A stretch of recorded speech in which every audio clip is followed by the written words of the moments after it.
ملكت باولوس نابسب فيليبي ناي فيليبي ملكت صحافيو باولوس كوينو اتناي تنت بيت كريستيان بزي قلت ترتر إيا تقبيلاتو اتناي وشتاويو مردي ناي حق مفلي زحازي إذا ملكت صحافو حجم عب إسر بيت كوينيو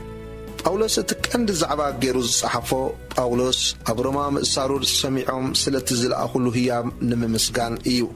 بزاق قطام جيرو دما نتعدل بمتقام نتزنبرو محتوطات نخمل السلام اقرأ من قدو زلعلو حسابات نيرويو ازي دما اقداماي نسوس لزنبرو خنطات قليت سلام كالاي ناي فيليبي امنتي اوش تسدت صنيعهم دو كبلو بزيت فلالي كونتات اقوان تحالفو بقويتا بحكبلهم كم زقباء كم اخرم داليو سالساي نحد حدهم تحطات كخونو حدنت كهلوهم دما مخيروهم رابعين نايتميتوسن افريدات اوسن سناي زخون اقلقلوتهم افليب ازلا بيتكرسان مسكيرو لهم ايو حاموشاي اما كلهم كوينهم ناي مسيح حقتات اب كريستنا وشتي كنحلو قالونا زبلو ايهود كريستيانات فنو انبابرا اب كريستياناوي لوطي ايمت سنزولو سبات نمتنقاقيو فيليبي أمقدونيا نقص فيليبوس كالا ايزن برا بسمو استسميت كتما ايانيرا داقماوي فيليبوس اسكندر عبي أبو كمزنبورو ينقار ايو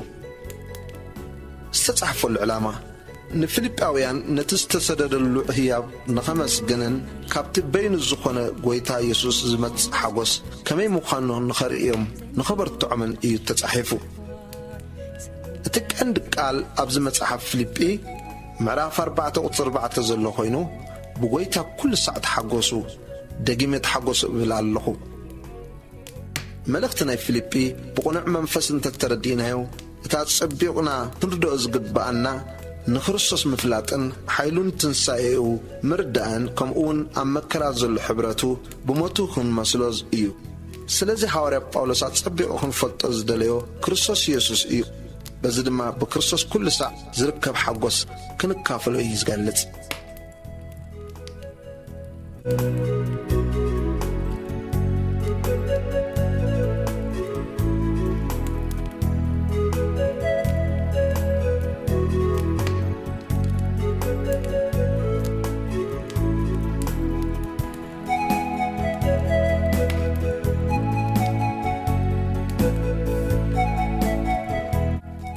أنا يدحر بايتا ناي ملقت باولوس نابسب فيليبو خوينو معرف حدا قطري حدا باولوسن تيميتيوسن باروت يسوس كريستوس نابتم فيليبي بكريستوس يسوس زلو كلاتم قدسان مس إبسكوبساتن دياقوناتن كاب إغزابير أبونان كاب قويتانا يسوس كريستوس تسقان سلامن مساخاتكم يخون مسقانان صلوتن قطري 3-4 بزذكركم زبالة جزي أب كل صلاتين منتي كلاتكم بحاجة صلاة ناجبركو كل ساعة نأملاخي يمسكنا اللخو سلات حبرتكم نمسفح وانجيل كاب تقدميت معلتك ساعة حجي اتي أباخاتكم سنة جبرز الجمرة كان السوق ساعة معلتي يسوس كريستوس كم زفت صمو ازي تردي ايو اللخو مقاو حيكون بناي وانجيل من متصراين مصنعان كلاتكم بتصقام ما قلتي سلازخونكم عبلبي سلازلكم منتي كلاتكم ازك حسب قنعي بلوهات كريستوس يسوس نكلاتكم كما غيركم زنافقكم املاخ مسكريو نخبر املاخن مسغاناون اتبيسوس كريستوس زركب فرت صدقي مليكم كساعتا معلتي كريستوس معقف زيبلهم نصحاتن من تختكونو اتزحيش كتمرمرو اتفقرهم بفلتاتن بمستوعال زبالة كلن ازي نابزحك خيد ازئل من اللخو ما سرتي باولوس نمسفح وانجيل قطر 10 قناخ احواتي تزبط صحن مكترا نمسفح وانجيل ازي كم زطرامي كتفلتو دلي اللخو اتي ما سرتي بكريستوس مخانو ابزولو سفر زبعنياتاتن اب كلاتم كالوتن تقلصي زبازحو كابتم أحوات دما بتما أسرتي أبقويتات صنيعهم بزي فرحات قال أملاخ نمنقار أزيم دفرو قليهم بقنقن بأسن قليهم قنا بتصبق فقاد نخرصوص يسوقوا اللو እቶም ሓደ ወገን ንጥቅነት ወንጌል ከም ተመደቡ ክፈሊጦም ብፍቕሪ ይሰብኩ እቶም ሓደ ወገን ግና ኣብ ርእሲ ማእሰርተይ ጸበባ ከምጽኡለይ ሓሲቦም ብቕንዕና ዘይኮነስ ብሻራ ንክርስቶስ ይሰብክዎ ኣለዉ። እንታይ ደኣዩ እንተ ብምኽንያት እንተ ብሓቂ ብዝኾነ ኮይኑስ ክርስቶስ ይስበኽ ኣሎ እሞ በዚ እሕጐስ ኣለኹ ክሕጐስ እውን እየ። እዚ ድማ ብጸሎትኩምን ብደገፍ መንፈስ ኢየሱስ ክርስቶስን ንምድሓነይ ከም ዝኸውን እፈልጥ ኣለኹ። ናይ ህይወተይ ክርስቶስ እዩ፣ ምማት እውን ረብሓይ እዩ እሞ ከምቲ ሃረርታይን ተስፋይን ብገለ ከይሓፍር ከምቲ ኩሉ ሳዕ ሕጂ እውን ብትብዓት ደኣ ብህይወት እንተኾይኑ ወይስ ብሞት ክርስቶስ ብስጋይ ክኸብር እዩ። እቲ ብስጋ ምንባረይ እዚ ፍረ ዕዮይ እንተኾይኑ ኣየናይ ከም ዝሓርእ ኣይፈልጥን እየ። በዘን ክልተ እዚኣተን እጭነቕ ኣለኹ። ናይ ኣዝዩ ዝሓይሽ እዩ እሞ ክፋኖ ምስ ክርስቶስ እውን ክነብር ሃረርታ ኣሎኒ። ግናኸ እቲ ብስጋ ምጽናሕ ምእንታኻትኩም ኣዝዩ ዘድሊ እዩ። ከም ብሓድሽ ናባኻትኩም ብምምላሰይ እቲ ትምክሕትኹም ብክርስቶስ ኢየሱስ ኣባይ ምእንቲ ክዓዝዝ እዚ ድማ ናይ እምነትኩም ምዕባይን ሓጐስን ከም ዝጸንሕ ተረድኤ ምስ ኩላትኩም ከዓ ከም ዝነብር እፈልጥ ኣለኹ። ቁጽሪ 27-28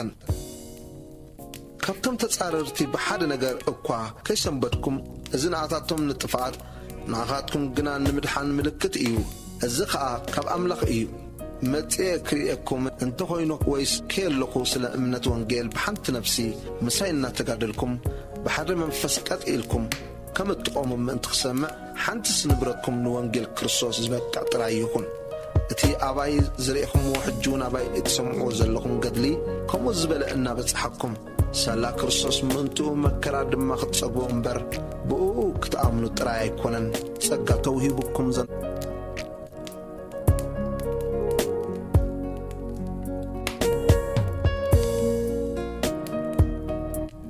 መልእኽቲ ጳውሎስ ናብ ሰብ ፊልጵ ምዕራፍ 2 ትሕትና ክርስቶስን ዕቤቱን ቁጽሪ 1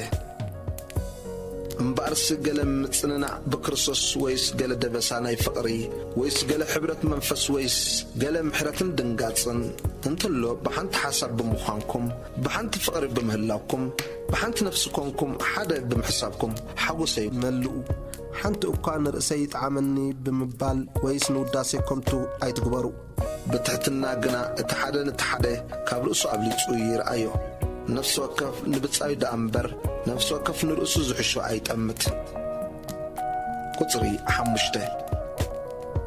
እቲ ኣብ ክርስቶስ ኢየሱስ ዝነበረ ሓሳብ ኣባኻትኩም እውን ይሃልኩም። ንሱ ብመልክዕ ኣምላኽ ክነሱ ነቲ ማዕረ ኣምላኽ ምዃኑ ከም ምንዛዕ ኣይረኣዮን። መልክዕ ባርያ ወሲዱ ርእሱ ኣሕሰረ፣ ሰውን መሰለ። ብንብረቱ ከም ሰብ ኮይኑ ተረኽበ። ርእሱ ክሳዕ ሞት ኣትሓተ፣ ክሳዕ ሞት ኣብ መስቀል እኳ ደኣ ተኣዘዘ። ስለዚ ከዓ ብሰማያትን ኣብ ምድርን ኣብ ትሕቲ ምድርን ዘሎ ኩሉ ብርኪ ብስም ኢየሱስ ምእንቲ ክንብርከኽ ልሳን ዘበለውን ንኽብሪ እግዚኣብሔር ኣቦ ኢሉ ኢየሱስ ክርስቶስ ጐይታ ምዃኑ ክእመን እዩ። ኣምላኽ ናብ ልዕሊ ኩሉ ልዕል ዘበሎ ካብ ኩሉ ስም ልዕል ዝበለ ስሙን ዝሃቦ ብርሃን ዓለም ምዃን ቁጥሪ 12-13 ደጊም ኣቶም ፍቑራተይ እቲ ምእንቲ ጽቡቕ ፍቓዱ ኢሉ ኣባኻትኩም ድሌትን ግብርን ዝገብርሲ ኣምላኽ እዩ እሞ ከየለኹ ግዳን እቲ ዝበዝሕ እምበር ከለኹ ጥራይ ዘይኮነ ከምቲ ኩሉ ሳዕ ተኣዘዝኩም ብፍርሃትን ራዕድን ንምድሓንኩም ፈጽሙ። ንኾንቱ ከም ዘይጎየኹ ወይስ ንኾንቱ ከም ዘይጸዓርኩ ነቲ ቃል ሕይወት ሒዝኩም በታ መዓልቲ ክርስቶስ ንትምክሕተይ ምእንቲ ክትኮኑ ኣብ ማእከል ዝቄናንን ጠዋይን ወለዶ እዚ መንቅብ ዘይብሎምን ጉርሃትን ሕፍቲ ዘይብሎም ውሉድ ኣምላኽ ኮንኩም ከም ብርሃናት ኣብ ዓለም እትበርሁ ምእንቲ ክትኮኑ ንኹሉ ብዘይ ምጉርምራምን ብዘይ ውልውልን ግበርዎ። ግናኸ ኣብቲ ናይ እምነትኩም ምስዋዕትን ኣገልግሎትን እንተተሰዋዕኩ ባህ ይብለኒ፣ ምስ ኩላትኩም እውን እሕጐስ ኣለኹ። ንስኻትኩም ድማ ከምኡ ባህ በሉ ምሳይ እውን ተሓጐሱ። ኣገልግሎት ጢሞቴዎስን ኤፍራዲጦስን ቁጽሪ 19-20 ብናይ ህልዋትኩም ከምታ ነፍሰይ ሓሲቡ ብንጹህ ልቢ ዝሓሊ ሓደ እኳ የብለይን እሞ ኣነ ብዛዕባኻትኩም ፈሊጠ ምእንቲ ባህ ክብለኒ ቀልጢፈ ንጢሞቴዎስ ክልእኸልኩም ብጐይታና ኢየሱስ ተስፋ እገብር ኣለኹ። ኩላቶም ንናይ ርእሶም እዮም ዝደልዩ ነቲ ናይ ኢየሱስ ክርስቶስ ኣይኮነን። ገናኸ ውሉድ ነቦ ከም ዘገልግል ንሱን ምሳይ ንወንጌል ብምግልጋሉ ፍቱን ምዃኑ ትፈልጡ ኢኹም እምበኣርሲ ኣባይ ከመይ ከም ዝኸውን ምስ ርኢኹ ቀልጢፈ ንኡ ክሰደልኩም ተስፋ እገብር ኣለኹ ኣነ ባዕለይ እውን ቀልጢፈ ከም ዝመጽእ ብጐይታ እእመን ኣለኹ ቁጥሪ 25-26 ንኤጳፍሮዲጦስ ሓወይን መዓይተይን መታዓቒተይን ልኡኽኩምን ኣነ ብዝደልዮ ኣገልጋልን ግና ንኹላትኩም ስለ ዝናፈቐን ምሕማሙ ብምስማዕኹምን ስለ ዝጓሃየን ናባኻትኩም ክሰዶ ብግዲ ኮነኒ ሓሚሙስ ብሓቂ ንሞት ቀሪቡ ነይሩ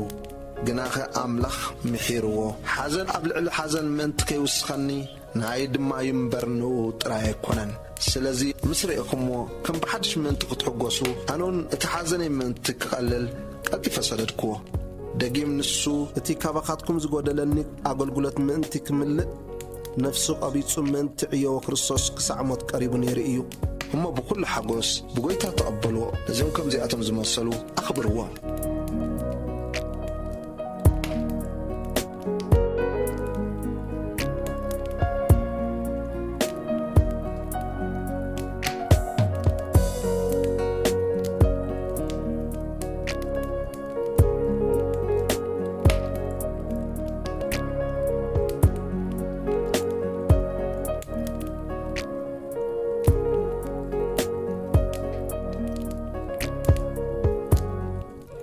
መልእኽቲ ጳውሎስ ናብ ሰብ ፊልጵ ሳልሳይ ምዕራፍ ኣብ እምነት ዝተመስረተ ጽድቂ ቁጥሪ 1 ብዝተረፈ ኣሕዋተየ ብጐይታ ባህ ይበልኩም እዚ መሊሰ ንምጽሓፉ ንኣይ ጭንቂ ነገር ኣይኮነን ንኣኻትኩም ግና ንጽንዓትኩም እዩ ካብ ኣኽላባት ተጠንቀቑ ካብ እኩያት ዓየይቲ ተጠንቀቑ ካብ ምቁራጽ ተጠንቀቑ ንሕና ንኣምላኽ ብመንፈስ እነገልግሎ ብኢየሱስ ክርስቶስ ተመኪሕናውን ብስጋ ዘይንእመን ግዝረት ንሕና ኢና ብስጋ እኳ ዝእመነሉ ዘለኒ ኽነሰይ ንሓደ ካልእ ብስጋ ዝእመነሉ ዘሎ እንተመሰሎ ኣነ ግዳ ዝበለጸ ኣሎኒ ኣነ ብሳምነይቲ መዓልቲ እተገዘርኩ ካብ ዓለት እስራኤል ካብ ነገድ ቢንያም ዕብራዊ ካብ ዕብራውያን ብሕጊ ፈሪሳዊ ብቕንዓት ስጓጉ ማሕበር ብጽድቂ ሕጊ እውን መንቅብ ዘይብለይ እየ እዚ ንኣይ ረብሓ ዝነበረ ግና ስለ ክርስቶስ ኢለ ከም ወጽዓ ቖጸርክዎ ኣየን እሞ بأمنة كريستوس أتي بأمنة كاب أملاك زركب تسرك مبار أتي بحق زمت تسركي حيزة أيكونكم نكريستوس من تكربح بقون كركب بحقي سلاتي بلوت فلتت كريستوس يسوس بويتاي إلى سيليو إذا كله اتواتعه كله كم واتع أغطره كم قحف أغطره له بزخون خوينو نابتن سأموتات انت أركبكو إلى بموتو النامسلكو نؤون حيلي تنسأيون حبرة مكراؤون من تكفلت كله كم وطعا وقطرها اللخو نبعث بعوت مغياي قطر عصر تخلته أنا نتنقو كخون بكريستوس يسوس اترخبكو من تخرخبو نقدميت ادفع اللخم بر المحجي كم زرخبكو ويس المحجي فتسون كم زخونكو أيكونن حواتي أنا برأسي كم زرخب قواي مثلا نالو حدا نقر دالوني عبد حري زلو النار السعخو نتاب كرمي زلو ناتمت أطركو نابتحنتس علامة بيلي نابتعسب عوت نايل على تسوعة أملاخ بكريستوس يسوس أغوي اللخو قطري 15 مبارس فتصمات زبلنا كلنا أزين حساب بقال نقر حسابكم نبينو انت خوينو دمان نقون أملاك قلت لكم أيو إذا ترى بتزبط إحنايو متأن بحدا مقدين نملالس قصري 10 حواتي نأي مسلو كمتين حنا أرأي زخناكم أبتم كمو يلم زملالسو أستبهلو كمت بزعبهم بزح سعزبالكخم حجون النابكخو إبلالنخو بزحاتسي سلات مسكال كريستوس كوينهم إملالسيهم موداتهم طفاتيو أملاخهم كبدهم إيو كبرتهم ون أبنورهم إيو حسابهم كأنا يمدريو نحنا قنا هاجرنا أب السماوات إياه كابأون مرحاني نسو قويتانا يسوس كريستوس نتصبع لنا نسو بتي نكل كمال كل زكالو حيلي نتكبر سجاو من تكمسل نزنا يورد السجانا كلوت إيو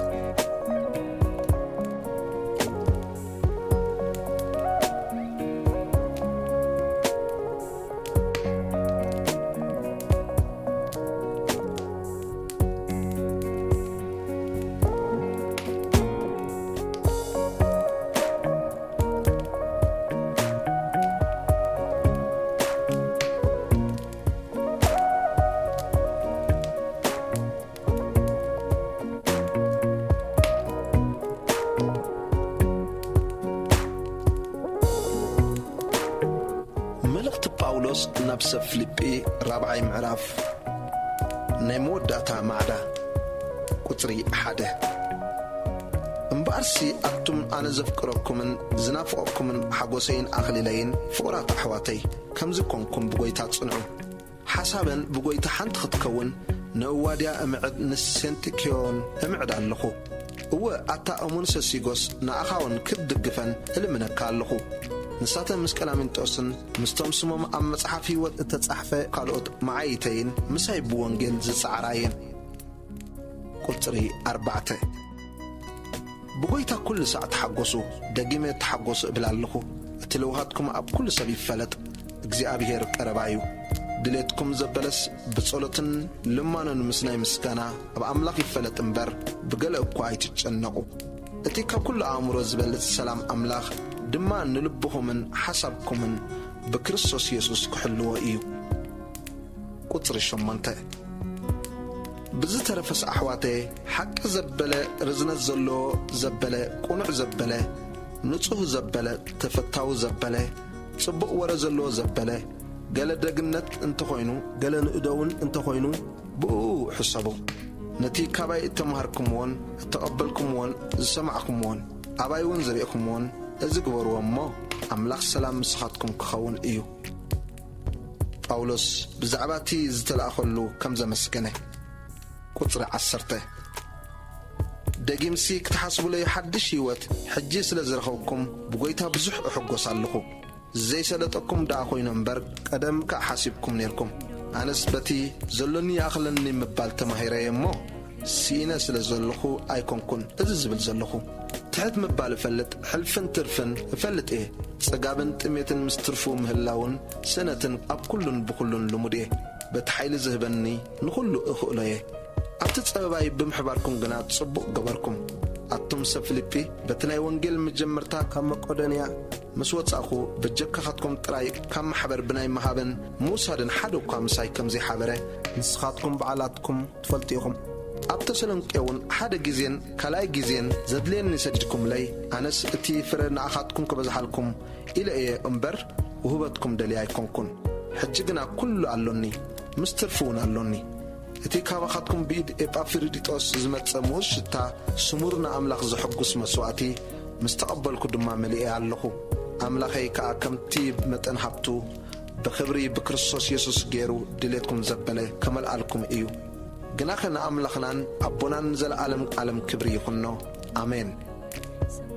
ቁጽሪ 21 ነቶም ብክርስቶስ ኢየሱስ ቅዱሳን ነፍሲ ወከፎም ሰላም በልዎም እቶም ምሳይ ዘለዉ ኣሕዋት እውን ሰላም ይብልኹም ኣለዉ ኩሎም እቶም ቅዱሳን ምናዳ እቶም ካብ ቤት ቄሳር ዘበሉ ሰላም ይብልኹም ኣለዉ ቁጽሪ 23 ጸጋ ጐይታና ኢየሱስ ክርስቶስ ምስ መንፈስኩም ይኹን ኣሜን